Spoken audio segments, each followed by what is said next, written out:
ವಿಮೋಚಕನು ಅತಿ ಬೇಗನೆ ಬರಲಿರುವ ಮೊದಲಿಂಗನಾದ ಯೇಸು ಕ್ರಿಸ್ತ ನಾಮದಲ್ಲಿ ಬಂದಿರುವಂಥ ಪ್ರತಿಯೊಬ್ಬರಿಗೂ ಕೂಡ ಒಂದು ನೀವು ತಿಳಿಸ್ತಾ ಇದ್ದೇನೆ. ದೇವರು ನಿಮ್ಮನ್ನು ಅತ್ಯಧಿಕವಾಗಿ ಆಶೀರ್ವಾದ ಮಾಡಲಿ. ಆತನ ಕರುಣೆ ಕೃಪಾ ಕಟಾಕ್ಷಗಳು ನಿಮ್ಮನ್ನು ಹಿಂಬಾಲಿಸಲು ಎಂಬುದು ನನ್ನ ಪ್ರಾರ್ಥನೆ. ಸಮಯದಲ್ಲಿ ನಮ್ಮ ಬಲಗೈನ ಮೇಲೆ ಕೆತ್ತೋಣ, ಈ ವಾಕ್ಯವನ್ನು ಅರಿಕೆ ಮಾಡೋಣ. ಯೆಹೋವನು ಒಳ್ಳೆಯವನು, ಆತನ ಕೃಪೆಯು ಶಾಶ್ವತವಾಗಿರುವುದು. ಯೆಹೋವನು ಒಳ್ಳೆಯವನು, ಆತನ ಕೃಪೆಯು ಶಾಶ್ವತವಾಗಿರುವುದು. ಯೆಹೋವನು ಒಳ್ಳೆಯವನು, ಆತನ ಕೃಪೆಯು ಶಾಶ್ವತವಾಗಿರುವುದು. ಆಮೇನ್ ಆಮೇನ್. ಹಲ್ಲೆಲೂಯಾ. ಓಕೆ, ಕಂಟಿನ್ಯೂಸ್ ಆಗಿ ಒಂದು ಮೇ ತಿಂಗಳಿನಲ್ಲಿ ದೇವರು ನಮ್ಮ ನಡೆಸಿದ್ದಕ್ಕಾಗಿ ದೇವರಿಗೆ ಸ್ತುತಿ ಸಲ್ಲಿಸ್ತಾ ಇದ್ದೇನೆ. ಓದುವಾರ ನಾವು ಕೇಳಿದಂಥ ವಾಕ್ಯ ಯಾವುದಾಗಿತ್ತು? ದಯವಿಟ್ಟು ಯಾರಾದರೂ ನೆನಪು ಮಾಡ್ತೀರಾ? ಓದುವಾರ ದೇವರು ನಮ್ಮ ಸಂಗಡ ಯಾವ ವಿಷಯದ ಕುರಿತಾಗಿ ಮಾತನಾಡಿದರು ಹೇಳ್ರಿ ನೋಡೋಣ. ಮರೆತು ಬಿಟ್ಟಿದ್ದೀರಲ್ಲ. ಯಾರ ಮನೆಯಲ್ಲಿತ್ತು ಪ್ರಾರ್ಥನೆ? ವಾಕ್ಯ ಯಾವುದಿತ್ತು? ಅಬ್ರಹಾಮನ ಕುರಿತಾಗಿ ಏನು?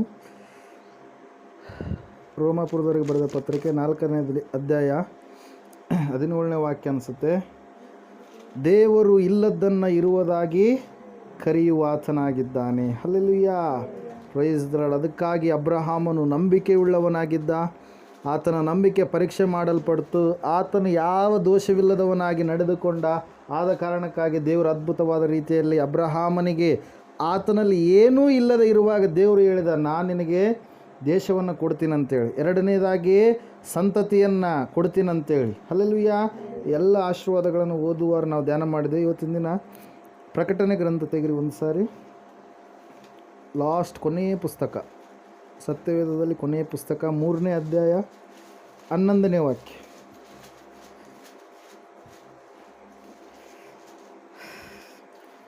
ಓದ್ತೀರಾ? ಎಸ್. ಹಾಂ, yes. Amen. Hallelujah. Praise the lord. New version, ಇಲ್ಲಿ ಓಲ್ಡ್ ವರ್ಷನ್ ಓದ್ತೀನಿ ಕೇಳ್ರಿ. ಬೇಗನೆ ಬರುತ್ತೇನೆ, ನಿನಗಿರುವುದನ್ನು ಹಿಡಿದುಕೊಂಡಿರು, ನಿನ್ನ ಜಯಮಾಲೆಯನ್ನು ಯಾರೂ ಅಪಹರಿಸಬಾರದು. ಹಲ್ಲೆಲೂಯಾ. Praise the lord. ದೇವ್ರ ವಾಕ್ಯದಲ್ಲಿ ನಾವು ನೋಡ್ತಾ ಇದ್ದೇವೆ, ನಮ್ಮ ದೇವರು ಪುನಃ ಬರುವ ದೇವರಾಗಿದ್ದಾನೆ. ಆತನು ಯಾವ ರೀತಿಯಾಗಿ ಪರಲೋಕದಿಂದ ಭೂಲೋಕಕ್ಕೆ ನಮಗೋಸ್ಕರವಾಗಿ ಇಳಿದು ಬಂದು ನಮ್ಮೆಲ್ಲರ ಪಾಪಗಳನ್ನು ಹೊತ್ತುಕೊಂಡು ಪುನಃ ಮರಣವನ್ನು ಮರಣಿಸಿ ಮೃತ್ಯುಂಜಯನಾಗಿ ಎದ್ದು ಪುನಃ ಪರಲೋಕಕ್ಕೆ ಆರೋಹಣನಾಗಿ ಹೋದ ಮೇಲೆ ಆತನು ಹೇಳ್ತಾ ಇದ್ದಾನೆ, ನಾನು ನಿಮ್ಮನ್ನು ಅನಾಥರನ್ನಾಗಿ ಬಿಡೋದಿಲ್ಲ, ನಾನಿರುವಲ್ಲಿ ನೀವು ಕೂಡ ಇರಬೇಕು, ನಾನು ನಿಮ್ಮನ್ನು ಕರೆದುಕೊಂಡು ಹೋಗ್ತೀನಿ ಎಂಬುದಾಗಿ ಹೇಳಿದ ದೇವರು ಆತನು ಏನಾಗಿದ್ದಾನೆ? ಬರುವಾತನಾಗಿದ್ದಾನೆ. ಹಲ್ಲೆಲೂಯಾ. ದೇವರು ಎಂದಿಗೂ ಕೂಡ ಮಾತು ತಪ್ಪದ ದೇವರಾಗಿದ್ದಾನೆ, ಸುಳ್ಳಾಡದ ದೇವರಾಗಿದ್ದಾನೆ, ವಾಗ್ದಾನವನ್ನು ನೆರವೇರಿಸುವಂಥ ದೇವರಾಗಿದ್ದಾನೆ. ಆ ದೇವರು ಹೇಳ್ತಾ ಇದ್ದಾನೆ, ಪ್ರಿಯರೇ, ನಿನಗಿರುವುದನ್ನು ಇವತ್ತಿನ ದಿನ ಧ್ಯಾನ ಮಾಡಲಿಕ್ಕೆ ಹೋಗ್ತಾ ಇದ್ದೀವಿ. ಏನು ಅಂಶ? ನಿನಗೆ ಇರುವುದನ್ನು ನೀನು ಬಿಗಿಯಾಗಿ ಹಿಡಿದುಕೋ. ಹಲ್ಲೆಲೂಯಾ. ನಿನಗಿರುವುದನ್ನು ಹಿಡಿದುಕೊಂಡಿರು, ನಿನ್ನ ಜಯಮಾಲೆಯನ್ನು ಯಾರೂ ಕೂಡ ಅಪಹರಿಸಬಾರದು. ಸತ್ಯವೇದದಲ್ಲಿ ನಾವು ನೋಡ್ತಾ ಇದ್ದೇವೆ, ದೇವರ ಮಕ್ಕಳಾಗಿರ್ತಕ್ಕಂಥ ನಮಗೆ ದೇವರು ಅನೇಕವಾದಂಥ ಕಿರೀಟಗಳನ್ನು ಕೊಟ್ಟಿದ್ದಾರೆ. ಅಲ್ಲಿ ಹೇಳ್ತಾ ಇದೆ ವಾಕ್ಯ ಏನು? ಕ್ರೌನ್ಸ್ ಅಂತ, ಅಂದರೆ ಕಿರೀಟ. ಆ ಕಿರೀಟಗಳು ಯಾವ್ಯಾವ ಕಿರೀಟಗಳು ಕೊಟ್ಟಿದ್ದಾರೆ? ಯಾರು ರಕ್ಷಣೆವಂತರೋ, ಯಾರು ದೇವ್ರ ಮಕ್ಕಳಾಗ್ತಾರೋ, ಯಾರು ದೇವರ ಮಾರ್ಗದಲ್ಲಿ ನಡೀತಾ ಇರ್ತಾರೋ ಅವರಿಗೆ ಜೀವವೆನ್ನುವಂಥ ಕಿರೀಟವನ್ನು ದೇವರು ಕೊಡ್ತಾನೆ. ನೀತಿ ಎನ್ನುವಂಥ ಕಿರೀಟವನ್ನು ದೇವರು ಕೊಡ್ತಾನೆ. ಬಾಡದ ಜಯಮಾಲೆ ಎನ್ನುವಂಥ ಕಿರೀಟವನ್ನು ದೇವರು ಕೊಡ್ತಾನೆ. ಪ್ರೇಯರ್. ಹಲ್ಲೆಲೂಯಾ. 5 ರೀತಿಯ ಕಿರೀಟಗಳನ್ನು ಸತ್ಯವೇದದಲ್ಲಿ ತನ್ನ ಮಕ್ಕಳಿಗೋಸ್ಕರವಾಗಿ ದೇವರು ಕೊಡುವಂಥದ್ದನ್ನು ನಾವು ನೋಡ್ತಾ ಇದ್ದೇವೆ. ಆದರೆ ಇವತ್ತು ಪ್ರತ್ಯೇಕವಾಗಿ ಈ ಒಂದು ಕೊರೋನಾ ಎಫೆಕ್ಟ್ನಿಂದಾಗಿ ಅನೇಕ ಜನರು ಏನಾಗ್ತಾ ಇದ್ದಾರೆ? ಭಕ್ತಿಯ ಜೀವಿತದಿಂದ ಹಿಂಜಾರಿ ಹೋಗ್ತಾ ಇದ್ದಾರೆ. ಏನಾಗ್ತಾ ಇದ್ದಾರೆ ರೀ? ಹಿಂಜಾರಿ ಹೋಗ್ತಾ ಇದ್ದಾರೆ. ಅಂದರೆ ದೇವರಲ್ಲಿ ಇಟ್ಟಿರ್ತಕ್ಕಂಥ ನಂಬಿಕೆ, ವಿಶ್ವಾಸ ಎಲ್ಲವೂ ಕೂಡ ಕೆಲವು ಜನರು ಏನು ಮಾಡ್ತಾ ಇದ್ದಾರೆ? ಅದನ್ನು ಕಳೆದುಕೊಳ್ತಾ ಇದ್ದಾರೆ. ಎಲ್ಲಿದ್ದಾನಪ್ಪ ದೇವರು? ದೇವರಿದ್ರಪ್ಪ ಕಡಿಮೆ ಮಾಡಬೇಕಾಗಿತ್ತಲ್ಲ. ಹಲ್ಲೆಲೂಯಾ. ದೇವರಿದ್ದರೆ ಸ್ವಸ್ಥತೆ ಮಾಡಬೇಕಾಗಿತ್ತಲ್ಲ. ಯಾಕೆ? ದೇವರಂದರೆ ಸಾಯಿಸುವಂಥ ದೇವರ. ಹಲ್ಲೆಲೂಯಾ. ಕನಿಕರಿಸಬೇಕಾಗಿತ್ತಲ್ಲ. ಏನೆಲ್ಲ ಮಾತಾಡ್ತಾರೆ ಮನುಷ್ಯರು. ಹಲ್ಲೆಲೂಯಾ. Praise the lord. ಸತ್ಯವೇದ ಹೇಳ್ತಾ ಇದೆ, ಆತನು ಇಲ್ಲಿವರೆಗೆ ತಾಳ್ಮೆಯಿಂದ ಇದ್ದು ಈಗ ಏನು ಮಾಡಿದ್ದಾನೆ? ಶಿಕ್ಷೆಯನ್ನು ಕೊಡುವಂಥದ್ದನ್ನು ಅವಾಗವಾಗ ಕೊಡ್ತಾ ಇದ್ದ. ಇವೆಲ್ಲ ಚಿಕನ್ ಗುನ್ಯ ಗೊತ್ತರ ನಿಮಗೆ? ಚಿಕನ್ ಗುನ್ಯ ಯಾರಿಗಾದ್ರೂ ಬಂದಿತ್ತಾ? ಡಿಗ್ರಿ ಮಾಡುವಾಗ ನನಗೆ ಬಂದಿತ್ತು. Hallelujah, praise lord. ಕೈಯೆಲ್ಲ ಹಂಗೆ ಹಿಡ್ಕೊಂಡ್ಬಿಡ್ತವೆ. ಹಲ್ಲೆಲೂಯಾ, ಕೈ ಕಾಲುಗಳೆಲ್ಲ ಹಂಗೆ ಹಿಡ್ಕೊಂಡ್ಬಿಡ್ತವೆ. ಹೆಂಗಿಟ್ಟಿದ್ದು ಹಂಗೆ ಇರುತ್ತೆ. ಹಲ್ಲೆಲೂಯಾ. ಅದು ಒಂದು ಜಪತ್ತು ಏನಾಯ್ತು ರೀ, ಭಾಳ ಟೈಮ್ ತೊಗೊಂತ. ಅದಕ್ಕೆ ಲಸಿಕಿಲ್ಲಪ್ಪ, ಅದಿಲ್ಲ ಇದಿಲ್ಲ ಅಂತೇಳಿ ಏನೇನೋ ಮಾಡಿದರು. ಹಲ್ಲೆಲೂಯಾ. ಕೆಲವೊಂದು ಟೈಮ್ ಈಗ ಡೆಂಗ್ಯೂ ಜ್ವರ ಅಂತೇಳಿ ಬಂದಿದೆ. ಅದಕ್ಕೆ ಲಸಿಕೆ ಬೇಗ ಕಂಡು ಹಿಡಿಲಿಲ್ಲ. ಅವಾಗ ಎಷ್ಟೋ ಪ್ರಾಣ ಪಕ್ಷಿಗಳು ಹಾರಿ ಹೋದು. ಒಂದಲ್ಲ ಹೊಸ ರೋಗಗಳು ಬರ್ತಾನೇ ಇದ್ದಾವೆ. ಮನುಷ್ಯರ ಪ್ರಾಣವನ್ನು ತೆಗಿತಾನೇ ಇದ್ದಾವೆ. ಆದರೂ ಕೂಡ ಮನುಷ್ಯರು ಏನಾಗ್ತಾ ಇಲ್ಲ, ದೇವರ ಕಡೆಗೆ ತಿರುಗ್ತಾ ಇಲ್ಲ. ಆದರೆ ದೇವರು ಸಭೆಯಾಗಿರ್ತಕ್ಕಂಥ ನನಗೆ ನಿನಗೆ ಏನಂತ ಹೇಳ್ತಾ ಇದ್ದಾರೆ ಅಂದರೆ, ನಾನು ಬೇಗನೆ ಬರುತ್ತೇನೆ. ಹಲ್ಲೆಲೂಯಾ, ನಾನು ಬೇಗನೆ ಬರುತ್ತೇನೆ, ನಿನಗಿರುವುದನ್ನು ನೀನು ಹಿಡಿದುಕೊಂಡಿರು. ಅದನ್ನು ಆ ಜಯಮಾಲೆಯನ್ನು ಯಾರು ಕೂಡ ಅಪಹರಣ ಮಾಡಬಾರದು. ಹಲ್ಲೆಲೂಯಾ. ಸತ್ಯವೇದದಲ್ಲಿ ನಾವು ನೋಡ್ತೇವೆ, ದೇವರು ನಮ್ಮನ್ನು ಏನೆಂಬುದಾಗಿ ಕರೆದಿದ್ದಾನೆ, ನೀವು ಅರಸರು ಮತ್ತು ಯಾಜಕರಾಗಿದ್ದೀರಿ. ಯಾಜಕ ಉದ್ಯೋಗವನ್ನು ಮಾಡುವುದಕ್ಕಾಗಿಯೇ ನೇಮಿಸಲ್ಪಟ್ಟಂಥವರಾಗಿದ್ದೀರಿ. ನೀವು ಅರಸರಾಗಿದ್ದೀರಿ, ನೀವು ದೇವರ ಮಕ್ಕಳಾಗಿದ್ದೀರಿ ಎಂಬುದಾಗಿ ಅನೇಕರು ಈ ಸತ್ಯವೇದದಲ್ಲಿ ಭಕ್ತರನ್ನು ನಾವು ನೋಡುವಾಗ, ಹಳೆಯ ಒಡಂಬಡಿಕೆಯಲ್ಲಿ ಮತ್ತು ಹೊಸ ಒಡಂಬಡಿಕೆಯಲ್ಲಿ ಕೆಲವು ಜನರು ದೇವರ ಮಕ್ಕಳಾಗಿ ಪುನಃ ಏನಾಗಿದ್ದಾರೆ, ಆ ಒಂದು ಯಾವುದೋ ಒಂದು ಸ್ಥಿತಿಗೆ ಒಳಗಾದಂಥ ಸಂದರ್ಭದಲ್ಲಿ ತಮ್ಮ ಭಕ್ತಿಯ ಜೀವಿತನವರು ಕಳೆದುಕೊಂಡು ಬಿಟ್ಟಿದ್ದಾರೆ. ಹಲ್ಲೆಲೂಯಾ. ಅದ್ರ ಸಲುವಾಗಿ ದೇವರು ಹೇಳ್ತಾ ಇದ್ದಾರೆ, ನಿನಗಿರುವುದು, ನಿನಗೇನಿದೆ ಈಗ, ಭಕ್ತಿಯ ಜೀವಿತವನ್ನು ನೀನು ಕಟ್ಟಿಕೊಂಡಿದ್ದೆ, ಸೃಷ್ಟಿಕರ್ತನಾದ ದೇವರನ್ನು ನೀನು ಕಂಡುಕೊಂಡಿದ್ದೀಯ. ಆದರೆ ಲೋಕಸ್ಥರಿಗೆ ಅವರಿಗೆ ಸೃಷ್ಟಿಕರ್ತನ ಯಾರೆಂಬುದಾಗಿ ಅವರಿಗೆ ಗೊತ್ತಿಲ್ಲ. ಮುಂದೆ ನಿತ್ಯತ್ವವನ್ನು ಅವ್ರು ಎಲ್ಲಿ ಕಳಿಬೇಕೆಂಬುದಾಗಿ ಅವರಿಗೆ ಅದರ ಪರಿಜ್ಞಾನ ಇಲ್ಲವೇ ಇಲ್ಲ. ಅವ್ರು ಅಂತಾರೆ ಏನಂತೇಳಿ, ಯಾರು ನೋಡಿದ್ದಾರೆ ಅದನ್ನು. ಹಲ್ಲೆಲೂಯಾ. ಇರೋ ದಿವಸ ಚೆನ್ನಾಗಿರೋದು, ಮೆರೆಯೋದು, ಉಣೋದು, ಕುಡಿಯೋದು, ತಿನ್ನೋದು, ಏನೆಲ್ಲ ಮಜಾ ಮಾಡೋದೆಲ್ಲ ಇಲ್ಲೇ ಮಾಡಿ ನಾವು ಹೋಗಿಬಿಡಬೇಕು ಅಂತೇಳಿ. Hallelujah, praise lord. ನೀವೆಲ್ಲರೂ ವ್ಯವಸಾಯದಲ್ಲಿ ನುರಿತರಾದಂಥವರೇ ಇದ್ದೀರಿ. ನಿಮಗೆ ಗೊತ್ತು, ಅಲ್ಲಿ ಭೂಮಿ ಅದು ಉಳೋದಕ್ಕಿಂತ ಮುಂಚಿತವಾಗಿ ಅಲ್ಲಿ ಏನೂ ಇಲ್ಲ. ಆದರೆ ನೀವು ಅದರ ಭವಿಷ್ಯತ್ತನ್ನು ಹೇಳ್ತೀರಿ. ಏನು ಹೇಳ್ರಿ, ಆ ಭೂಮಿಯನ್ನು ಚೆನ್ನಾಗಿ ಏನು ಮಾಡ್ತೀವಿ, ರೆಂಟೆ ಕುಂಟೆ ಏನು ಹೊಡಿತೀರಲ್ಲ, ಹೊಡೆದಾದ ಮೇಲೆ ಏನು ಮಾಡ್ತೀರಿ, ನೀರು ಬಿಡ್ತೀರಿ. ನೀರೆಲ್ಲ ಬಿಟ್ಟ ಮೇಲೆ ಏನಾಗುತ್ತೆ ನಿಮಗೆ ಗೊತ್ತಿಲ್ಲ ಮುಂದೆ ಭವಿಷ್ಯತ್. ಹಲ್ಲೆಲೂಯಾ. ಆದ್ರೆ ನೀವೇನು ಮಾಡ್ತೀರಿ, ಸಸಿ ಹಾಕ್ತೀರಿ. ನೀವು ಅನ್ಕೊತೀರಿ ಏನಂತೇಳಿ, ಒಳ್ಳೆ ಬೆಳೆಯನ್ನೇ ನಾನು ತಕ್ಕೊಂತೀನಿ ಅಂತೇಳಿ. ಹಲ್ಲೆಲೂಯಾ. ಮುಂದೆ ಏನಾಗುತ್ತಂತೇಳಿ ಗೊತ್ತಿಲ್ವಾ? ಗೊತ್ತಿದೆ. ಹಲ್ಲೆಲೂಯಾ. ಎಲ್ಲ ಜನರಿಗೆ ಗೊತ್ತಿದೆ, ಮುಂದೆ ಎರಡಿದಾವೆ, ಪರಲೋಕ ಎನ್ನುವಂಥದ್ದು, ನರಕ ಎನ್ನುವಂಥದ್ದು. ಆದರೆ ನಾವು ಈ ನರಕಕ್ಕಾದರೂ ಹೋಗ್ತೀವಿ ಹೊರತಾಗಿ ಸೃಷ್ಟಿಕರ್ತನಾದ ದೇವರನ್ನು ನಾವು ಕಂಡುಕೊಳ್ಳೋದಿಲ್ಲ ಅಂತೇಳಿ ಬಂಡತನಕ್ಕೆ ಬಿದ್ದಂಥ ಜನರು ಅನೇಕರು ಈ ಲೋಕದಲ್ಲಿ ಜೀವಿಸ್ತಾ ಇದ್ದಾರೆ. ಪ್ರಿಯರೇ, ದೇವ್ರ ವಾಕ್ಯ ಹೇಳ್ತಾ ಇದೆ, ಅವರನ್ನೆಲ್ಲ, ನೀನು ಸಭೆಯಾಗಿದ್ದೀಯ, ನೀನು ದೇವರ ಮಗನು ಮಗಳು ಆಗಿದ್ದೀಯ, ನಿನಗಿರುವಂಥದ್ದನ್ನು ಅನೇಕರು ಅಪಹರಿಸಬೇಕು, ದೋಚಬೇಕು, ನಿನ್ನ ಭಕ್ತಿಯ ಜೀವಿತವನ್ನು ಹಾಳು ಮಾಡಬೇಕಂತೇಳಿ ನಿನ್ನ ಮನೆಯವರೇ ನಿನಗೆ ದೇವರ ವಿಷಯದಲ್ಲಿ ವೈರಿಗಳಾಗ್ಬೋದು, ವಿರೋಧಿಗಳು ಆಗ್ಬೋದು. ಯಾಕೆ ನಂಬಿದ್ದು ಯೇಸು ಸ್ವಾಮಿನ, ಯಾಕೆ ಮಾಡ್ತಾ ಇದ್ದೀಯ, ಯೇಸು ಸ್ವಾಮಿಗೆ ಯಾಕೆ ಹೋಗ್ತಾ ಇದೆಯಾ, ಅದು ಇದು ಅಂತೇಳಿ ಏನೆಲ್ಲ ಮಾತುಗಳು ನಿನಗೆ ಅನ್ಬೋದು. ಆದರೆ ದೇವರು ವಾಕ್ಯ ಹೇಳ್ತಾ, ಸತ್ಯವೇದ ಹೇಳ್ತಾ ಇದೆ, ನಿನಗಿರುವಂಥದ್ದನ್ನು ನೀನು ಬಿಗಿಯಾಗಿ ಹಿಡಿದುಕೊಂಡ್ರೆ, ಭಕ್ತಿಯ ಜೀವಿತದಿಂದ ಹಿಂಜಾರಿ ಹೋಗಲಾರ್ದೆ ನೀನು ಸ್ಥಿರವಾಗಿ ಇದ್ದಿದ್ದೆ ಆದರೆ ಆ ಜಯಮಾಲೆಯನ್ನು ನೀನು ಹೊಂದಿಕೊಳ್ತೀಯ. ಹಲ್ಲೆಲೂಯಾ. Praise the Lord. ಮಾಡಿದ್ದುಣ್ಣು ಮಾರಾಯ, ಅದನ್ನು ಹೇಳಿದರೆ ಯಾಕ ಭಯ, ಬಿತ್ತಿದ್ದನ್ನು ಕೊಯ್ಯಲೇಬೇಕು, ತಿಳಿಯೋ ನೀನು ಮಾರಾಯ. ಮಾಡಿದ್ದುಣ್ಣು ಮಾರಾಯ, ಅದನ್ನು ಹೇಳಿದರೆ ಯಾಕ ಭಯ, ಬಿತ್ತಿದ್ದನ್ನು ಕೊಯ್ಯಲೇಬೇಕು, ತಿಳಿಯೋ ನೀನು ಮಾರಾಯ. ಮಾಡಿದ್ದುಣ್ಣು ಮಾರಾಯ, ಮೇಲಕ್ಕೆ ಎಸೆದರ ಹಳ್ಳ, ತಲೆ ಮ್ಯಾಲೆ ಬೀಳುತ್ತೈತಲ್ಲ, ಕೆಸರಾಗ ಎಸೆದರ ಕಲ್ಲ, ನೀ ಹೊಲಸು ಆಗುತ್ತೀಯಲ್ಲ. ಮೇಲಕ್ಕೆ ಎಸೆದರ ಹಳ್ಳ, ತಲೆ ಮ್ಯಾಲೆ ಬೀಳುತ್ತೈತಲ್ಲ, ಕೆಸರಾಗ ಎಸೆದರ ಕಲ್ಲ, ನೀ ಹೊಲಸು ಆಗುತ್ತೀಯಲ್ಲ. ಬೇರೆಯವರಿಗೆ ತೋಡಿದ ಗುಂಡ್ಯಾಗ ನೀನು ಬಿದ್ದಿಯಲ್ಲೋ, ಬೇರೆಯವರಿಗೆ ತೋಡಿದ ಗುಂಡ್ಯಾಗ ನೀನು ಬಿದ್ದಿಯಲ್ಲೋ, ನೀನು ಬಿದ್ದಿಯಲ್ಲೋ, ನೀನು ಬಿದ್ದಿಯಲ್ಲೋ.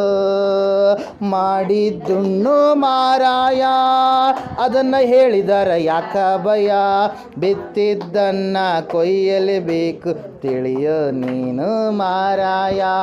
ಮಾಡಿದ್ದುಣ್ಣು ಮಾರಾಯ, ತೀರ್ಪು ಮಾಡಬ್ಯಾಡಣ್ಣ, ಮರು ತೀರ್ಪು ಆಗುವುದು ಅಣ್ಣ. ಕತ್ತಿ ಹಿಡಿಯಬ್ಯಾಡಣ್ಣ, ಅದರಿಂದ ಆಗುವುದು ಮರಣ. ತೀರ್ಪು ಮಾಡಬ್ಯಾಡಣ್ಣ, ಮರು ತೀರ್ಪು ಆಗುವುದು ಅಣ್ಣ. ಕತ್ತಿ ಹಿಡಿಯಬ್ಯಾಡಣ್ಣ, ಅದರಿಂದ ಆಗುವುದು ಮರಣ. ಬೇರೆಯವರಿಗೆ ಹಾಕಿದ ಮಂತ್ರ ಮಾಡ್ತಲ್ಲೋ ಕುತಂತ್ರ. ಬೇರೆಯವರಿಗೆ ಹಾಕಿದ ಮಂತ್ರ ಮಾಡ್ತಲ್ಲೋ ಕುತಂತ್ರ. ಒಳ್ಳಿ ಮಾಡ್ತಲ್ಲ ಕುತಂತ್ರ, ಒಳ್ಳಿ ಮಾಡ್ತಲ್ಲ ಕುತಂತ್ರ. ಮಾಡಿದ್ದುಣ್ಣೋ ಮಹಾರಾಯ, ಅದನ್ನು ಹೇಳಿದಾರ ಯಾಕ ಭಯ. ಬಿತ್ತಿದ್ದನ್ನ ಕೊಯ್ಯಲೇಬೇಕು, ತಿಳಿಯೋ ನೀನು ಮಹಾರಾಯ. ಮಾಡಿದ್ದುಣ್ಣೋ ಮಹಾರಾಯ. ಯೇಸು ಸ್ವಾಮಿಯ ನಂಬು, ಜಯಮಾಲೆ ಒಂದುವಿ ಅಂದು. ಲೋಕದ ಆಶೆಯ ತಳ್ಳೋ, ಅದು ಮಾಯೆ ಮೋಸದ ಮುಳ್ಳು. ಯೇಸು ಸ್ವಾಮಿಯ ನಂಬು, ಜಯಮಾಲೆ ಹೊಂದುವಿ ಅಂದು. ಲೋಕದ ಆಶೆಯ ತಳ್ಳೋ, ಅದು ಮಾಯೆ ಮೋಸದ ಮುಳ್ಳು. ಪಾಪವ ತೊರೆದು ಸ್ವಾಮಿಯ ಕರೆದು ಬಾಳೋ ಯೇಸುವ ಪಡೆದು. ಪಾಪವ ತೊರೆದು ಸ್ವಾಮಿಯ ಕರೆದು ಬಾಳೋ ಯೇಸುವ ಪಡೆದು. ನೀ ಬಾಳೋ ಯೇಸು ಪಡೆದು, ನೀ ಬಾಳೋ ಯೇಸುವ ಪಡೆದು. ಮಾಡಿದ್ದುಣ್ಣ ಮಾರಾಯ, ಅದನ್ನು ಹೇಳಿದಾರ ಯಾಕ ಭಯ. ಬಿತ್ತಿದ್ದನ್ನ ಕೊಯ್ಯಲೇಬೇಕು, ತಿಳಿಯೋ ನೀನು ಮಾಡಿದ್ದುಣ್ಣ ಮಹಾರಾಯ. Praise Lord, hallelujah. ದೇವ್ರು ಏನು ಕೊಡ್ತಾನೆ ನಮಗೆ? ಜಯಮಾಲೆ, ಜಯದ ಕಿರೀಟವನ್ನು ಕೊಡ್ತಾನೆ. ಲೋಕಸ್ಥರಿಗೆ ಅವ್ರಿಗೆ ಗೊತ್ತು, ಆದರೆ ಅವ್ರು ಏನು ಮಾಡಲ್ಲ, ನಂಬೋದಿಲ್ಲ. ಯಾಕೆ ಹೇಳ್ರಿ? ಲೋಕದ ಆಶೆಗೆ ಅವರು ಒಳಗಾಗಿದ್ದಾರೆ. ಈ ಲೋಕವೇ ಶಾಶ್ವತ ಅಂತೇಳಿ ಅವರು ತಿಳಿದುಕೊಂಡಿದ್ದಾರೆ. ಈ ಲೋಕದಲ್ಲಿ ಯಾರು ಕೂಡ ಶಾಶ್ವತ ಅಲ್ವೇ ಅಲ್ಲ ಪ್ರಿಯರೇ. ಹಲ್ಲೆಲೂಯಾ. ದೇವ್ರ ವಾಕ್ಯ ಹೇಳ್ತಾ ಇದೆ, ಇವತ್ತು ಕೊರೋನಾ, ಮುಂದೆ ಕೊರೋನಾಕ್ಕಿಂತ ಅಪ್ಪನಂಥದ್ದು ಬಂದೇ ಬರುತ್ತೆ. ಹಲ್ಲೆಲೂಯಾ. ಎಷ್ಟೋ ಜನರನ್ನು ಸಾವು ಏನು ಮಾಡುತ್ತಾರೆ? ತನ್ನ ತೆಕ್ಕೆಗೆ ಹಾಕಿಕೊಂಡು ಏನು ಮಾಡುತ್ತೆ? ಹೋಗುತ್ತೆ. ದೇವ್ರು ನಂಬಿದ ಮಕ್ಕಳಿಗೆ ಕೊರೋನಾ ಬಂದರೂ ಕೂಡ ಅವ್ರು ಏನಾಗ್ತಾರೆ? ದೇವಲೋಕದಲ್ಲಿ ಇರ್ತಾರೆ. ಹಲ್ಲೆಲೂಯಾ. ಅವ್ರ ಪ್ರಾಣ ಹೋದರೂ ಕೂಡ ದೇಹದಿಂದ ಆತ್ಮ ಬೇರ್ಪಡೆಯುವಂಥದ್ದು ಏನಾಗೋದು? ಸಾಯುವಂಥದ್ದು. ಹಲ್ಲೆಲೂಯಾ. ಆತ್ಮ ಇದ್ದದಕ್ಕೆ ನಾವೆಲ್ಲರೂ ಕೂಡ ಏನಾಗಿದ್ದೀವಿ? ಈಗ ಜೀವಿಸ್ತಾ ಇದ್ದೀವಿ. ಹಲ್ಲೆಲೂಯಾ. ಆತ್ಮ ಹೊರಗಡೆ ಹೋಗ್ಬಿಟ್ರೆ ಬಾಡಿ ಅಂತಾರೆ, ಏನು? ಡೆಡ್ ಬಾಡಿ, ಶವ, ಸತ್ತ ಶವ ಅಂತೇಳಿ ಅಂತಾರೆ. ಹಲ್ಲೆಲೂಯಾ. ಆದರೆ ದೇವ್ರ ವಾಕ್ಯ ಹೇಳ್ತಾ ಇದೆ ಪ್ರಿಯರೇ, ನಿನಗಿರುವಂಥದ್ದನ್ನು ನೀನೇನು ಮಾಡಬಾರ್ದು? ಬಿಟ್ಕೊಡ್ಬಾರ್ದು. ಆ ಭಕ್ತಿಯ ಜೀವಿತವನ್ನು ಕೆಡಿಸುವುದಕ್ಕೆ ಅನೇಕ ಕುತಂತ್ರಗಳು ನಡೀತವೆ, ಅನೇಕ ಅಡಚಣೆಗಳು ನಡೀತವೆ, ಅನೇಕವಾದ ರೀತಿಯಲ್ಲಿ ತೊಂದರೆಗಳು ಬರ್ತವೆ. ಅನೇಕ ಭಕ್ತರು ತಮಗಿರುವಂಥ ಆಶೀರ್ವಾದದ ಕಿರೀಟಗಳನ್ನು ಏನು ಮಾಡಿಬಿಟ್ಟಿದ್ದಾರೆ? ಅವರು ಅಲ್ಪವಾದ ಕಾರ್ಯಗಳಿಗಾಗಿ, ಯಾವುದೋ ಒಂದು ಭೋಗಗಳಿಗಾಗಿ ಅವ್ರು ಏನು ಮಾಡಿಬಿಟ್ಟಿದ್ದಾರೆ? ಬಿಟ್ಕೊಟ್ಟಿದ್ದಾರೆ ಪ್ರಿಯರೇ. ಸತ್ಯವೇದದಲ್ಲಿ ನಾವು ನೋಡ್ತಾ ಇದ್ದೇವೆ, ಒಬ್ಬ ತಂದೆಗೆ ಹುಟ್ಟಿರ್ತಕ್ಕಂಥ ಇಬ್ಬರು ಸಹೋದರರು, ಅವ್ರು ಹೆಂಗೆ ಹುಟ್ಟಿದ್ದಾರೆ? ಟ್ವಿನ್ಸ್ ಅಂತೀವಲ್ಲ, ಟ್ವಿನ್ಸ್ ಅಂದರೆ ಅವಳಿ ಜವಳಿ ಮಕ್ಕಳು, ಇಬ್ಬರು ಗಂಡು ಮಕ್ಕಳು. ಹಲ್ಲೆಲೂಯಾ. ಏಷಾವ ಮತ್ತು ಯಾಕೋಬ. ಹಲ್ಲೆಲೂಯಾ. ಏಷಾವ ಒಳ್ಳೆಯ ಬೇಟೆಗಾರನಾದ, ತಂದೆಗೆ ಪ್ರೀತಿಯುಳ್ಳಂಥ ಮಗನಾಗಿದ್ದ. ಚಿಕ್ಕ ಮಗ ಯಾರು? ಯಾಕೋಬ ತಾಯಿಗೆ ಬಹಳ ಮುದ್ದಾದಂಥ ಮಗ. ಚಿಕ್ಕ ಮಕ್ಕಳನ್ನ ತಾಯಿ ಅಂದ್ರೆ ಭಾಳ ಪ್ರೀತಿ ಮಾಡ್ತಾರೆ. ಎಲ್ಲರ ಮನೆಗೆ ಒಬ್ಬರು ಮನೆಗಲ್ಲ, ಎಲ್ಲರ ಮನೆಗೆ ಚಿಕ್ಕ ಮಕ್ಕಳನ್ನ ಏನು ಮಾಡ್ತಾ ಇರ್ತಾರೆ? ಭಾಳ ಪ್ರೀತಿ. ಕೊನೆ ಮಗ ಅಂದರೆ ಎಲ್ರಿಗೂ ಕೂಡ ಮುದ್ದು. ಹಲ್ಲೆಲೂಯಾ. Praise lord. ಇಲ್ಲ ವಾಕ್ಯದಲ್ಲಿ ನಾವು ನೋಡ್ತಾ ಇದ್ದೇವೆ, ಸತ್ಯವೇದದಲ್ಲಿ ಆ ತಾಯಿ ಕೂಡ ಚಿಕ್ಕ ಮಗನನ್ನೇ ಹೆಚ್ಚಾಗಿ ಏನು ಮಾಡ್ತಾ ಇದ್ಲು? ಪ್ರೀತಿ ಮಾಡ್ತಾ ಇದ್ಲು. ಭಾಳ ಕರುಣೆಯನ್ನು, ಕನಿಕರವನ್ನು ಸಣ್ಣ ಮಗನಿಗೆ ತೋರಿಸ್ತಾ ಇದ್ಲು ಪ್ರಿಯರೇ. ಆ ಸಮಯದಲ್ಲಿ ಏನಾಗುತ್ತಂದರೆ, ಒಂದು ಸಾರಿ ಅಣ್ಣ ಬೇಟೆ ಆಡೋದಕ್ಕಾಗಿ ಹೋದಂಥ ಸಂದರ್ಭದಲ್ಲಿ ಈತನು ಯಾರ ಹತ್ರ ಇರ್ತಾ ಇದ್ದ? ತಂದೆ ಹತ್ರ ಇರ್ತಾ ಇದ್ದ. ತಾಯಿಯ ಬಳಿ ಹೆಚ್ಚಾಗಿ ಕಾಂಟ್ಯಾಕ್ಟ್ ಇಲ್ಲ. ಅದ್ರ ಸಲುವಾಗಿ ಈತಗ ಅಡುಗೆ ಮನೆಯದೆಲ್ಲ ವ್ಯವಹಾರ ಗೊತ್ತು, ಅಡುಗೆ ಮಾಡೋದೆಲ್ಲ ಚೆನ್ನಾಗಿ ಗೊತ್ತು. ಹಲ್ಲೆಲೂಯಾ. ಒಂದು ಸಾರಿ ಏನಾಗುತ್ತಂದರೆ, ಅಣ್ಣ ಭಾಳ ಚೆನ್ನಾಗಿ ಒಳ್ಳೆ ಬೇಟೆ ಆಡ್ಕೊಂಡು ಬರ್ತಾನೆ. ಬೇಟೆ ಆಡೋದಷ್ಟೇ ಗೊತ್ತು, ಅದನ್ನು ಮಾಡ್ಕೊಂಡು ತಿನ್ನೋದು ಆತನಿಗೆ ಗೊತ್ತಿಲ್ಲ. ಹಲ್ಲೆಲೂಯಾ. ತಮ್ಮ ಹೊರಗಡೆ ಒಲೆ ಹತ್ರ ಏನು ಮಾಡ್ತಾ ಇರ್ತಾನೆ? ಅಲಸಂದೆ ಗುಗ್ರಿ ಮಾಡ್ತಾ ಇರ್ತಾನೆ. ಹಲ್ಲೆಲೂಯಾ. ಅಲಸಂದೆ ಗುಗ್ರಿ ಮಾಡ್ತಾ ಇರಬೇಕಾದ್ರೆ ಅಣ್ಣ ಅಣ್ಣನಿಗೆ ಆಶೀರ್ವಾದ ಇದೆ. ಯಾವ ಆಶೀರ್ವಾದ? ಚೊಚ್ಚಲುತನದ ಆಶೀರ್ವಾದ. ದೇವರು ಉನ್ನತವಾಗಿ ಯಾರು ಫಸ್ಟ್ ಹುಟ್ಟಿರ್ತಾರೆ ಅವರಿಗೆ ಚೊಚ್ಚಲುತನದ ಆಶೀರ್ವಾದ ಕೊಟ್ಟಿದ್ದಾನೆ. ಯಾರು ಫಸ್ಟ್ ಮಗ ಇರ್ತಾನೆ, ಚೊಚ್ಚಲ ಮಗ, ದೇವ್ರ ಸೇವೆಗೆ ಬಿಡಬೇಕಂತೇಳಿ ದೇವರು ಅವಾಗಲೇ ಪ್ರೇರೇಪಣೆ ಮತ್ತು ಪ್ರತಿಷ್ಠೆಯನ್ನು, ಆ ಒಂದು ಆಜ್ಞೆಯನ್ನು ಆತನು ಮಾಡಿದಂಥ ದೇವರಾಗಿದ್ದಾನೆ. ಇಲ್ಲಿ ನಾವು ನೋಡ್ತಾ ಇದ್ದೇವೆ, ಈ ಚೊಚ್ಚಲುತನದ ಹಕ್ಕು ಯಾರಿಗಿತ್ತು? ಏಷಾವನಿಗಿತ್ತು. ಆ ಒಂದು ಕಿರೀಟ, ಆ ಕಿರೀಟವನ್ನು ಏಷಾವು ಏನು ಮಾಡ್ತಾನೆ? ಅಲ್ಪವಾದ ಆಹಾರಕ್ಕಾಗಿ ತನ್ನ ಚೊಚ್ಚಲುತನದ ಹಕ್ಕನ್ನು ಏನು ಮಾಡಿಬಿಡ್ತಾನೆ? ತಮ್ಮನಿಗೆ ಬಿಟ್ಕೊಟ್ಟು ಬಿಡ್ತಾನೆ. ಹೇಳೋದು ಅರ್ಥ ಆಗ್ತಾ ಇರೋದನ? ಏಷಾವನ ಹತ್ರನೇ ಇರಬೇಕಾಗಿತ್ತು ಚೊಚ್ಚಲುತನದ ಹಕ್ಕು, ಆದರೆ ಏಷಾವ್ ಏನು ಮಾಡಿದ? ತನಗಿರುವಂಥದ್ದನ್ನು ಬಿಟ್ಟು ಕೊಟ್ಟ. ಯಾವ ಕಾರಣಕ್ಕಾಗಿ? ಊಟಕ್ಕಾಗಿ. ಅಲಸಂದಿ ಗುಗ್ರಿ, ಹೆಸರು ಗುಗ್ರಿ ಅಲ್ಲ, ಅಲಸಂದಿ ಗುಗ್ರಿ ಸಲುವಾಗಿ ಏನು ಮಾಡಿದ? ಹಸಿವಾಗಿಬಿಟ್ಟಿದೆ, ಸಾಯಷ್ಟು ಹಸಿವಾಗಿದೆ. ಚೊಚ್ಚಲುತನದ ಹಕ್ಕು ತಗೊಂಡು ನಾನೇನು ಮಾಡಲಿ? ಅಲ್ಲೆಲ್ಲ ಹುಡುಗರು ಇರ್ತಾರೆ ನೋಡ್ರಿ, ದೊಡ್ಡ ಶ್ರೀಮಂತರಾದರೂ ಕೂಡ ಅವ್ರು ಒಮ್ಮೆಲೆ ಭಾಳ ಪರಿಸ್ಥಿತಿಗೆ ಜಾರಿ ಹೋಗೋ ಕಾರಣ ಏನು ರೀ? ಕುಡಿಯೋದು ಸಿಕ್ಕರೆ ಸಾಕಪ್ಪ, ಹೊಲ ಹೋಗಲಿ ಮನೆ ಹೋಗಲಿ, ಹೆಂಡ್ತಿ ಬೀದಿಗೆ ಹಾಳಾಗಿ ಬಿದ್ದು ಹೋಗಲಿ, ನಮಗೆ ಅದೇನು ಸಂಬಂಧ ಇಲ್ಲ. ನಿಜನೇ ಹೇಳ್ತಾ ಇರೋದು. ಅಲ್ಲೆಲ್ಲ ಅವ್ರಿಗೇನು ಬೇಕಾಗಿರ್ತಾ? ಅದು ಕುಡಿಯುವಂಥ ವಸ್ತು ಬೇಕಾಗಿರ್ತಾ, ಅದು ಸಿಗಲಾರ ಸಂದರ್ಭದಲ್ಲಿ, ಅದು ಯಾರೋ ಹತ್ರ ಇದ್ದಂಥ ಸಂದರ್ಭದವ್ರು ಏನಾದರೂ ಕೂಡ ಅವ್ರು ಏನು ಮಾಡ್ತಾರೆ? ಒತ್ತಿಡ್ತಾರೆ. ಅಲ್ಲಯ್ಯ, ಅದರಂಗೆ ನನಗೇನು ಬೇಕಾಗ್ಯದ? ನನಗೆ ಊಟ ಬೇಕಾಗ್ಯದ. ಚೊಚ್ಚಲುತನದ ಹಕ್ಕನ್ನು ತಗೊಂಡು ನಾನು ಏನು ಮಾಡಲಿ ಅಂತೇಳಿ ಚೊಚ್ಚಲುತನದ ಹಕ್ಕನ್ನು ಏನು ಮಾಡಿಬಿಡ್ತಾನೆ? ತಮ್ಮನಿಗೆ ಬಿಟ್ಕೊಟ್ಬಿಡ್ತಾನೆ. ಆ ಚೊಚ್ಚಲುತನದ ಹಕ್ಕು ಏನಂದರೆ 2ರಷ್ಟು ಆಶೀರ್ವಾದ. ಅದು ಅಲ್ಲಿ ಹಳೆ ಒಡಂಬಡಿಕೆಯಲ್ಲಿ ನಾವು ನೋಡ್ತೀವಿ, 2ರಷ್ಟು ಆಶೀರ್ವಾದವನ್ನು ಚೊಚ್ಚಲು ಹುಟ್ಟಿರ್ತಕ್ಕಂಥ ಮಕ್ಕಳಿಗೆ ತಂದೆಯ ಆಸ್ತಿಯಲ್ಲಿ ಬರ್ತಾ ಇತ್ತು. 15 ಎಕರೆ ಇದ್ದರೆ 10 ಎಕರೆ ಯಾರಿಗೆ ಬರ್ತಾ ಇತ್ತು? ಚೊಚ್ಚಲು ಹುಟ್ಟಿದ 5 ಎಕರೆ ಚಿಕ್ಕ ಮಗಗ ದೇವರು ಮಾಡಿರ್ತಕ್ಕಂಥದ್ದು. ಅಲ್ಲೆಲ್ಲ ಪ್ರೈಸ್ ಲಾರ್ಡ್. ಅದನ್ನು ಏಷಾವು ಏನು ಮಾಡಿಬಿಟ್ಟ? ಕಳ್ಕೊಂಬಿಟ್ಟ. ಅಲ್ಲೆಲ್ಲ ಆಮೇಲೆ ಎಷ್ಟು ಪರಿತಪಿಸ್ತಾನೆ, ಅಯ್ಯೋ ನನಗೆ ಬೇಕು ಬೇಕು ಬೇಕು ಅಂತೇಳಿ ಬೇಡಿದರೆ ಆ ಹಕ್ಕು ಪುನಃ ಅವನು ಸಂಪಾದಿಸ್ಕೊಳ್ಳೋದಕ್ಕೆ ಆಗಲೇ ಇಲ್ಲ. ಅವನಲ್ಲೇ ಇತ್ತು, ಆದರೆ ಅವನ ಹಸಿವು, ಈ ಲೋಕದ ಆಸೆ ಏನು ಮಾಡಿಬಿಡ್ತೀರಿ? ಅದು ಹೋದ್ರೆ ಹೋಗಲಿ ಅಂತೇಳಿ ಆತನಲ್ಲಿ ಇರ್ತಕ್ಕಂಥ ಕಿರೀಟವನ್ನು ಏನು ಮಾಡಿಬಿಡ್ತು?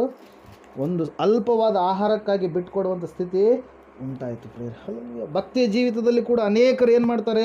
ಬಿದ್ದು ಹೋಗ್ತಾರೆ. ಯೇಸುಸ್ವಾಮಿ ಹತ್ರನೇ ಇರ್ತಾ ಇದ್ದ ಯಾವಾಗಲೂ ಕೂಡ. ಯಾರು? ಇಸ್ಕಾರಿಯೋತ ಯೂದ. ಎಲ್ಲ ಫೈನಾನ್ಸ್ ಮಿನಿಸ್ಟ್ರಿ ಎಲ್ಲ ಆತನೇ. ಹಣಕಾಸಿಂದ ಎಲ್ಲ ಆತನೇ ನೋಡಿಕೊಳ್ತಾ ಇದ್ದ. ಹಣದ ಚೀಲ ಎಲ್ಲ ಯಾರ ಹತ್ರ ಇತ್ತು? ಯೂದನ ಹತ್ರನೇ ಇತ್ತು. ಅಲ್ಲೆಲ್ಲ ನೀವು ಯಾವಾಗಲೂ ಜಾಣರಾಗಿರ್ಬೇಕು.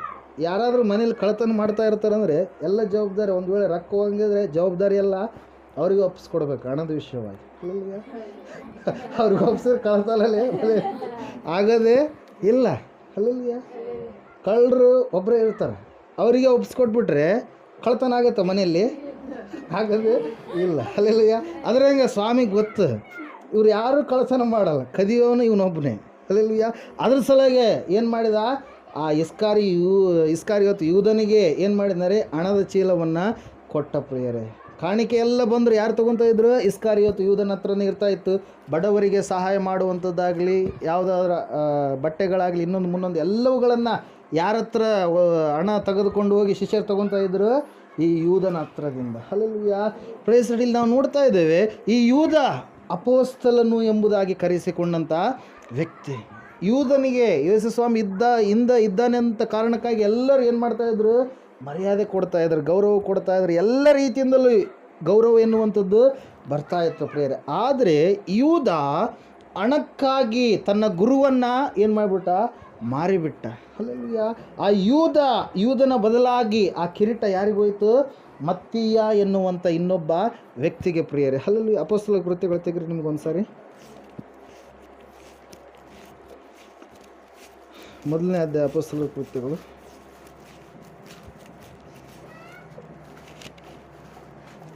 ಕೊನೆಯ ವಚನ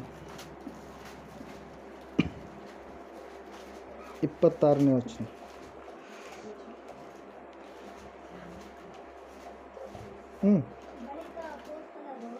ಬಳಿಕ ಅಪೊಸ್ತಲರು ಅವರಿಬ್ಬರಲ್ಲಿ ಒಬ್ಬನನ್ನು ಆರಿಸಿಕೊಳ್ಳಲು ಚೀಟಿ ಹಾಕಿದರು.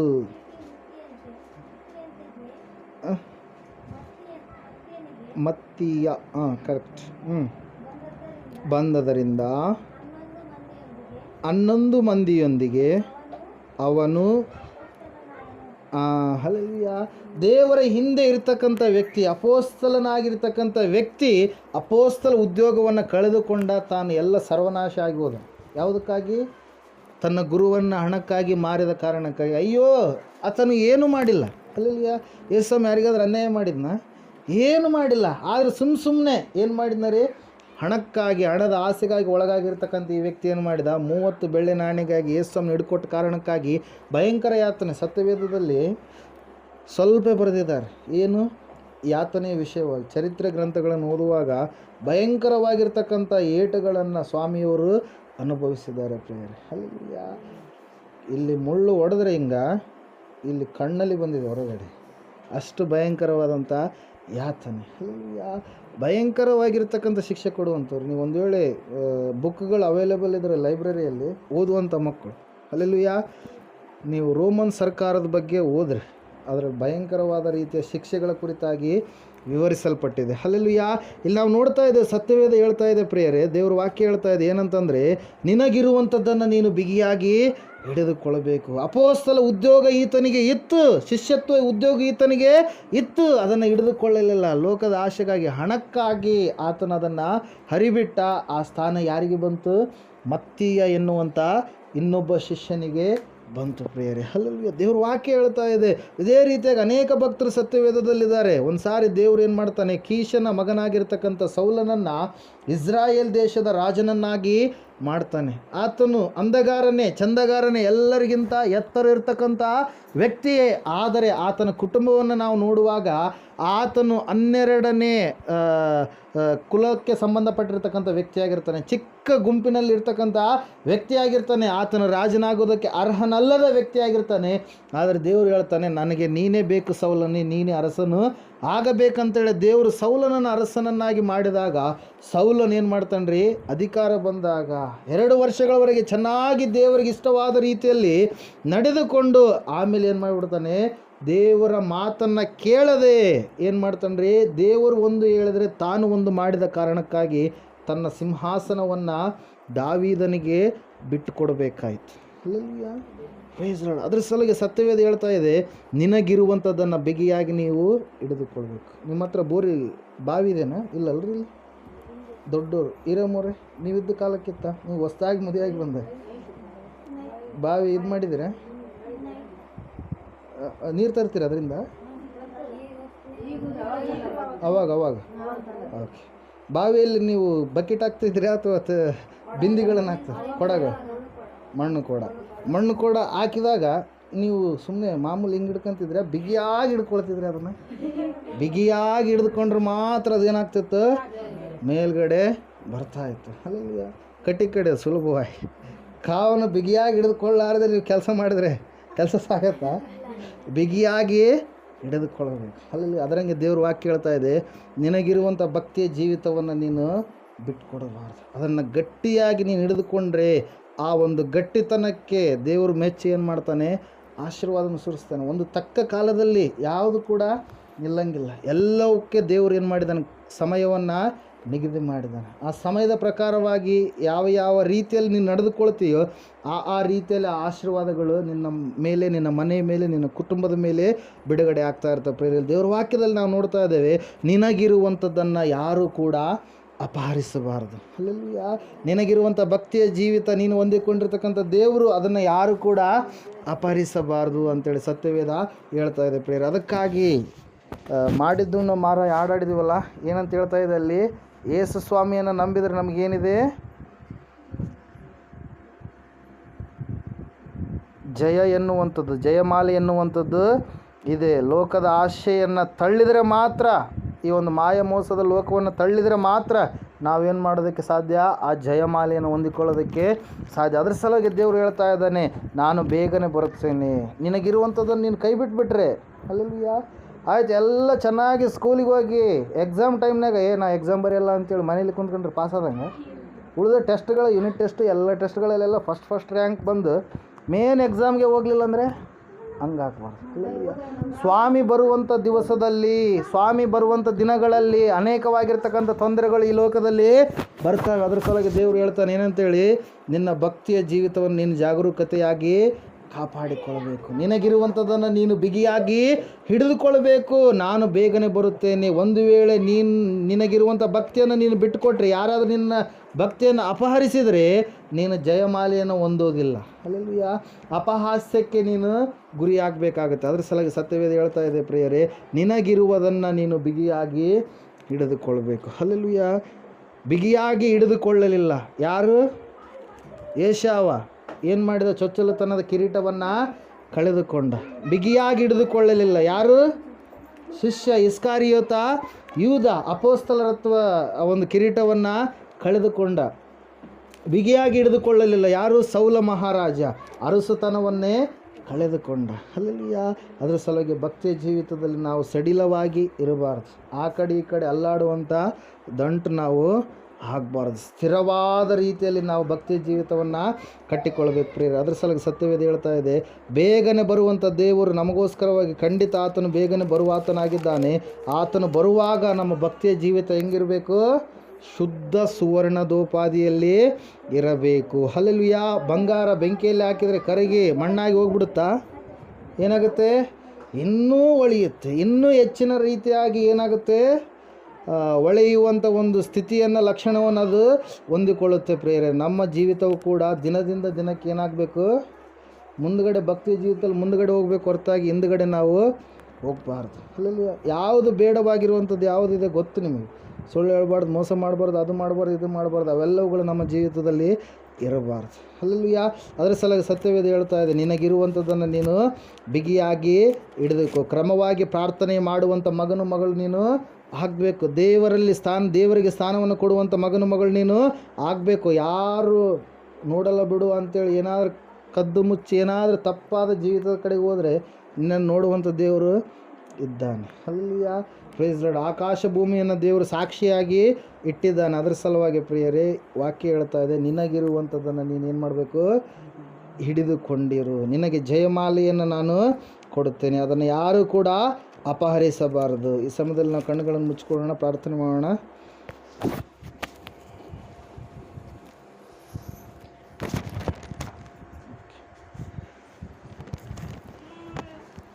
ಒಂದು ಸಾರಿ ಆಲೋಚನೆ ಮಾಡಿ, ನಿನಗಿರುವಂಥ ಭಕ್ತಿಯ ಜೀವಿತ ಈಗ ತಣ್ಣಗಾಗಿದೆಯಾ? ಒಂದು ವೇಳೆ ಆ ಕಡೆ ಈ ಕಡೆ ಉರುಳಾಡುವಂಥ ಪರಿಸ್ಥಿತಿ ಆಗಿದೆಯಾ? ಭಕ್ತಿಯ ಜೀವಿತದಿಂದ ಹೋಗುವಂಥ ಸ್ಥಿತಿಯಾಗಿದೆಯಾ? ಒಂದು ಸಾರಿ ಆಲೋಚನೆ ಮಾಡು. ಅನೇಕರು ಬರ್ತಾರೆ, ಆ ಅನೇಕರು ನಿನ್ನ ಭಕ್ತಿಯ ಜೀವಿತವನ್ನು ಹಾಳು ಮಾಡಬೇಕೆನ್ನುವಂಥ ಉದ್ದೇಶಕ್ಕಾಗಿಯೇ ಬರ್ತಾರೆ ಪ್ರಿಯರೇ. ದೇವ್ರ ವಾಕ್ಯ ಮಾತಾಡ್ತಾ ಇದೆ, ನಿನಗಿರುವಂಥದ್ದನ್ನು ಹಿಡಿದುಕೊಂಡಿರು, ಬೇಗನೆ ನಾನು ಬರುತ್ತೇನೆ. ನಿನ್ನ ಜಯಮಾಲೆಯನ್ನು ಯಾರು ಕೂಡ ಅಪಹರಿಸಬಾರದು. ನೀನು ಪರಲೋಕ ಪಟ್ಟಣದ ಒಳಗಡೆ, ಶುದ್ಧ ಸುವರ್ಣ ಪಟ್ಟಣದ ಒಳಗಡೆ ನೀನು ಬರಬೇಕಾದರೆ ಯೇಸುವಿನ ರಕ್ತದಲ್ಲಿ ತೊಳೆಯಲ್ಪಟ್ಟು ಯೇಸುವಿಗಾಗಿ ಜೀವಿಸುವಂಥ ಸ್ಥಿತಿ ಉಳ್ಳವಳಾಗಿ ಯೇಸು ಒಬ್ಬ ಆತನನ್ನೇ ನಿನ್ನ ತಂದೆ ನಿನ್ನ ದೇವರು ಎಂಬುದಾಗಿ ಸ್ವೀಕಾರ ಮಾಡಿಕೊಂಡು ಆತನಿಗೆ ಮೆಚ್ಚುಗೆಯಾದ ರೀತಿಯಲ್ಲಿ ನೀನು ಜೀವಿಸುತ್ತಾ, ಆತನಲ್ಲಿ ಮೊರೆ ಇಡುತ್ತಾ, ಆತನಲ್ಲಿ ಆನಂದಿಸುತ್ತಾ, ಕಷ್ಟ ದುಃಖ ನಷ್ಟಗಳೆಲ್ಲದರಲ್ಲಿ ಆತನನ್ನೇ ಸೇವಿಸುತ್ತಾ, ನನ್ನ ಒಡೆಯನು ನನ್ನ ರಕ್ಷಕನು ನನ್ನನ್ನು ಬಿಡಿಸುವಂಥ ಆತನು ಯೇಸುವೇ ಆಗಿದ್ದಾನೆ, ಯೇಸು ನನ್ನನ್ನು ಪ್ರೀತಿಸುತ್ತಾನೆ, ಬಿಡಿಸುತ್ತಾನೆ ಎನ್ನುವಂಥ ಒಂದು ವಿವೇಚನಾ ಶಕ್ತಿಯಿಂದ ಕೂಡಿದಂಥ ಮಗನಾಗಿ ಮಗಳಾಗಿ ನೀನು ಇರುವುದೇ ಆದರೆ ಸತ್ಯವೇದ ಹೇಳ್ತಾ ಇದೆ ಪ್ರಿಯರೇ, ಆತನು ಯಾರು ಆತನನ್ನು ಆತುಕೊಳ್ತಾರೋ ಅವ್ರನ್ನ ಎಂದಿಗೂ ಕೂಡ ಕೈ ಬಿಡಲಾರ ದೇವರು ಆತನಾಗಿದ್ದಾನೆ. ಸಮಯದಲ್ಲಿ ಒಂದು ಸಾರಿ ಆಲೋಚನೆ ಮಾಡು, ಯಾವುದಾದ್ರೂ ವಿಷಯದಲ್ಲಿ ತಪ್ಪಿ ಹೋಗಿದೆಯಾ? ಪ್ರಾರ್ಥನೆ ಮಾಡಿ ಸಮಯದಲ್ಲಿ ಯಾವ ವಿಷಯದಲ್ಲಿ ನೀನು ತಪ್ಪಿ ಹೋಗಿದೆ? ದೇವರೇ ನನ್ನನ್ನು ಕ್ಷಮಿಸಪ್ಪ, ಸಮಯವಿದ್ದಾಗಲೂ ಕೂಡ ನಾನು ನಿನಗೆ ಸಮಯ ಕೊಡಲಿಲ್ಲ, ಪ್ರಾರ್ಥನೆ ಮಾಡುವುದಕ್ಕೆ ಆಸಕ್ತಿ ಇದ್ದಾಗಲೂ ಕೂಡ ಇರಲಿ ಬಿಡು, ನಾಳೆ ಮಾಡಿದ್ರಾಯ್ತು, ನಾಡಿದ್ದು ಮಾಡಿದ್ರಾಯ್ತು, ಇನ್ನೊಂದು ದಿವಸ ಮಾಡಿದ್ರೆ ಆಯಿತು ಎಂಬುದಾಗಿ ಹಿಂಜಾರಿ ಹೋಗ್ತಾ ಇದ್ದೇನೆ ಸ್ವಾಮಿ. ಒಂದು ಸಾರಿ ಆಲೋಚನೆ ಮಾಡು ಪ್ರಿಯರೇ, ನಿನ್ನ ಪ್ರಾಣವನ್ನು ತೆಗೆದು ಬಿಟ್ಟರೆ, ಇವತ್ತೇ ಹೋಗ್ಬಿಟ್ರೆ ಅಂತೇಳಿ ವಾಕ್ಯದಲ್ಲಿ ನಾವು ನೋಡ್ತಾ ಇದ್ದೇವೆ. ಶ್ರೀಮಂತ ವ್ಯಕ್ತಿಯ ಕುರಿತಾಗಿ ಆತನು ಅಂದ್ಕೊಳ್ತಾ ಇದ್ದಾನೆ, ಅಯ್ಯೋ ನನ್ನ ಪ್ರಾಣವೇ ಸಂತೋಷ ಪಡು, ಸುಖ ಪಡು, ದೇವರಲ್ಲಿ ಅಲ್ಲ, ನಿನಗೆ ಹೆಚ್ಚಿನದಾಗಿರ್ತಕ್ಕಂಥ ಬೆಳೆ ಬಂದಿದೆ, ಒಳ್ಳೆಯ ಗೋದಾಮುಗಳನ್ನು ಕಟ್ಟಿಸೋಣ, ಇನ್ನೂ ಹೆಚ್ಚಿನ ರೀತಿಯಲ್ಲಿ ಸುಖಪಡು, ಸಂತೋಷ ಪಡು ಎಂಬುದಾಗಿ ದೇವರು ಹೇಳ್ತಾ ಇದ್ದಾನೆ. ಮೂರ್ಖನು ನೀನು, ಇವತ್ತಿನ ದಿನವೇ ನಿನ್ನ ಪ್ರಾಣ ಪಕ್ಷಿ ಹೋಗ್ಲಿಕ್ಕಿದೆ ಎಂಬುದಾಗಿ. ಹೌದು ಪ್ರಿಯನೇ ದೇವರು ನಮಗೆ ಎಲ್ಲವುಗಳನ್ನು ಒದಗಿಸಿ ಕೊಟ್ಟಿದ್ದಾನೆ. ಇರುವುದಕ್ಕಾಗಿ ಭೂಮಿಯನ್ನು ಕೊಟ್ಟಿದ್ದಾನೆ. ಸೂರ್ಯ, ಚಂದ್ರ, ನಕ್ಷತ್ರಗಳು, ಗಿಡ, ಮರಗಳು, ನೀರು ಎಲ್ಲವುಗಳನ್ನು ಒದಗಿಸಿ ಕೊಟ್ಟಂಥ ದೇವರಿಗೆ ಒಂದು ದಿವಸವಾದ ಕೃತಜ್ಞತೆ ಉಳ್ಳ ಮಗನಾಗಿ ಮಗಳಾಗಿ ನೀನು ನಡೆದುಕೊಂಡಿದ್ದೀಯಾ? ದೇವರು ಹೇಳ್ತಾ ಇದ್ದಾನೆ, ನಿನಗಿರುವಂಥದ್ದನ್ನು ನೀನು ಹಿಡಿದುಕೊಂಡಿರು, ಅದನ್ನು ಯಾರು ಅಪಹರಿಸಬಾರದು. ನಿನ್ನ ಮಕ್ಕಳನ್ನು ಭಕ್ತಿಯ ಜೀವಿತದಲ್ಲಿ ಬೆಳೆಸು. ನಿನ್ನ ಮಕ್ಕಳು ದಾರಿ ತಪ್ಪಿ ಹೋಗುವಂಥ ಸ್ಥಿತಿ ಉಂಟಾಗ್ಬೋದು. ನೀನು ಭಕ್ತಿಯ ಜೀವಿತದಲ್ಲಿ ಬೆಳೆಸಲಾರದೇ ಇದ್ದರೆ ಮುಂದೆ ಅವರೇ ನಿನಗೆ ಉರುಳಾಗ್ಬೋದು. ಒಂದು ಸಾರಿ ಆಲೋಚನೆ ಮಾಡು, ಪ್ರಾರ್ಥನೆ ಮಾಡಿಕೊಳ್ಳೋಣ ಈ ಸಮಯದಲ್ಲಿ. ಮಹೋನ್ನತನಾದ ದೇವರೇ, ಮಹಾಪರಿಶುದ್ಧನಾದ ದೇವರೇ, ನೀನು ವಾಗ್ದಾನ ಮಾಡಿದ್ದೀಯಪ್ಪ, ನಾನು ನಿನಗೆ ಜಯಮಾಲೆಯನ್ನು ಕೊಡುವೆನು, ನನ್ನೊಡನೆ ಸಿಂಹಾಸನದಲ್ಲಿ ಕೂಡಿಸಿಕೊಳ್ಳುವೆನು, ನಿನಗೆ ಹೊಸ ಹೆಸರನ್ನು ಕೊಡುವೆನು, ಪರಲೋಕ ಪಟ್ಟಣವನ್ನು ಕೊಡುವೆನು, ಬಂಗಾರದ ಮನೆ, ಬಂಗಾರದ ಬೀದಿಗಳು ಎಂಬುದಾಗಿ. ಸ್ವಾಮಿ ಕರ್ತನೆ, ಹೌದು ಸ್ವಾಮಿ, ಆದರೆ ಅಲ್ಲಿಗೆ ಹೋಗಬೇಕಾದ್ರೆ ನಿನಗಿರುವಂಥ ಭಕ್ತಿಯ ಜೀವಿತವನ್ನು ನೀನು ಕಳೆದುಕೊಳ್ಳಬೇಡ, ನಿನಗಿರುವಂಥದ್ದನ್ನು ನೀನು ಬಿಗಿಯಾಗಿ ಹಿಡಿದುಕೋ ಎಂಬುದಾಗಿ ನೀನು ಮಾತನಾಡಿದೆಯಪ್ಪ. ಬೇಗನೆ ಬರುತ್ತೇನೆ, ನಿನ್ನ ಜಯಮಾಲೆಯನ್ನು ಯಾರೂ ಅಪಹರಿಸಬಾರದು. ಕೆಲವರು ಭಕ್ತರು ಸ್ವಾಮಿ ಅವರಿಗಿರುವಂಥ ಕಿರೀಟಗಳನ್ನು, ಅವರಿಗಿರುವಂಥ ಜಯಮಾಲೆಯನ್ನು ಅಲ್ಪ ಕಾರ್ಯಕ್ಕಾಗಿ, ಸ್ವಲ್ಪ ಕಾರ್ಯಕ್ಕಾಗಿ, ಅವಿಶ್ವಾಸಕ್ಕಾಗಿ, ಅವಿಧೇಯತ್ವಕ್ಕಾಗಿ ಅವರು ಸ್ವಾಮಿ ಅವುಗಳನ್ನು ಬಿಟ್ಟುಕೊಟ್ಟರು. ಸ್ವಾಮಿ ನಮ್ಮನ್ನಾದರೂ ಕರ್ತನೆ ಆ ಮಾರ್ಗದಲ್ಲಿ ನಡೆಗೊಡಿಸದೆ ಭಕ್ತಿಯ ಜೀವಿತದಲ್ಲಿ ಕರೆತಂದಿದ್ದಕ್ಕಾಗಿ ಸ್ತೋತ್ರಗಳು ಸ್ವಾಮಿ. ಪರಿಶುದ್ಧನಾದ ದೇವರು, ಯಾರು ಕೂಡ ಸ್ವಾಮಿ ನಶಿಸಿ ಹೋಗಬಾರ್ದು, ಕೆಟ್ಟು ಹೋಗಬಾರ್ದು, ಹಾಳಾಗಬಾರ್ದು ಎಂಬುದಾಗಿ ನೀನು ಮಾತನಾಡಿದ್ದೀಯಾ. ಈ ಸಭೆಯನ್ನು ಆಶೀರ್ವಾದ ಮಾಡು. ಚಿಕ್ಕದಾಗಿದೆ ಸ್ವಾಮಿ, ಇನ್ನೂ ದೊಡ್ಡದಾಗಿ ಎತ್ತರವಾಗಿ ಬೆಳೆಯುವಂತೆ ಅದ್ಭುತವಾಗಿ ಸ್ವಾಮಿ ಇವರು ಅನೇಕರನ್ನು ರಕ್ಷಣೆ ಮಾರ್ಗದಲ್ಲಿ ಕರೆತರುವ ಮಕ್ಕಳಾಗುವ ಹಾಗೆ, ಅದೇ ರೀತಿಯಾಗಿ ಇವರು ಕುಟುಂಬದವರೆಲ್ಲರೂ ಕೂಡ ಪರಿಪೂರ್ಣವಾಗಿ ನಿನ್ನನ್ನು ನಂಬಿಕೊಂಡು ಭಕ್ತಿಯ ಮಾರ್ಗದಲ್ಲಿ ಜೀವಿಸಲಿಕ್ಕಾಗುವ ಹಾಗೆ ಸಹಾಯ ಮಾಡಿ ನಡೆಸಬೇಕೆಂಬುದ ಬಂದಿರತಕ್ಕಂಥ ಪ್ರತಿಯೊಬ್ಬರು ನಿನ್ನ ಹಸ್ತಕ್ಕೊಪ್ಪಿಸಿಕೊಡುತ್ತಾ ಯೇಸುವಿನ ನಾಮದಲ್ಲಿ ಪ್ರಾರ್ಥನೆ ಸರ್ಪಿಸಬೇಡೊಂದು ದೇವ ಪರಮ ತಂದೆ. ನಮ್ಮ ತಂದೆಯಾದ ದೇವರ ಪ್ರೀತಿಯು, ಕುಮಾರನಾಗಿ ಬಂದಿರುವ ಯೇಸು ಕ್ರಿಸ್ತನ ಕೃಪೆಯು, ಪರಿಶುದ್ಧಾತ್ಮ ದೇವರ ಶಾಶ್ವತವಾದ ಅನ್ಯೋನ್ಯತೆ ನಡೆಸುವಿಕೆ, ಅಲಂಕರಿಸುವಿಕೆಯು ಕೂಡಿ ಬಂದಿರತಕ್ಕಂಥ ಈ ಸಭೆ ಸಂಘಗಳು, ಸಕಲ ಸದ್ಭಕ್ತರ ಸಂಘಗಳು, ಪ್ರಪಂಚದಲ್ಲಿರ್ತಕ್ಕಂಥ ಎಲ್ಲ ಮನುಷ್ಯರ ಸಂಘಗಳು ಸದಾ ಕಲ್ನೆಲೆಯಾಗಿರಲಿ ಸ್ವಾಮಿ. ಯೇಸು ರಕ್ತಕ್ಕೆ ಜಯ, ಸಕಲ ಪಾಪಗಳು ಲಯ. ಯೇಸು ರಕ್ತವೇ ಜಯ, ಸಕಲ ಪಾಪಗಳು ಲಯ. ಯೇಸು ಪ್ರಭು ರಕ್ತಕ್ಕೆ ಸಂಪೂರ್ಣ ವಿಜಯ, ಸಕಲ ಪಾಪಗಳಿಗೆ ಅನಂತಕಾಲ ನಾಶನ. Hallelujah, hallelujah, hallelujah. ಸ್ತೋತ್ರಂ, ಸ್ತೋತ್ರಂ, ಸ್ತೋತ್ರ. Amen, amen, amen. ಸಮಯಗಳು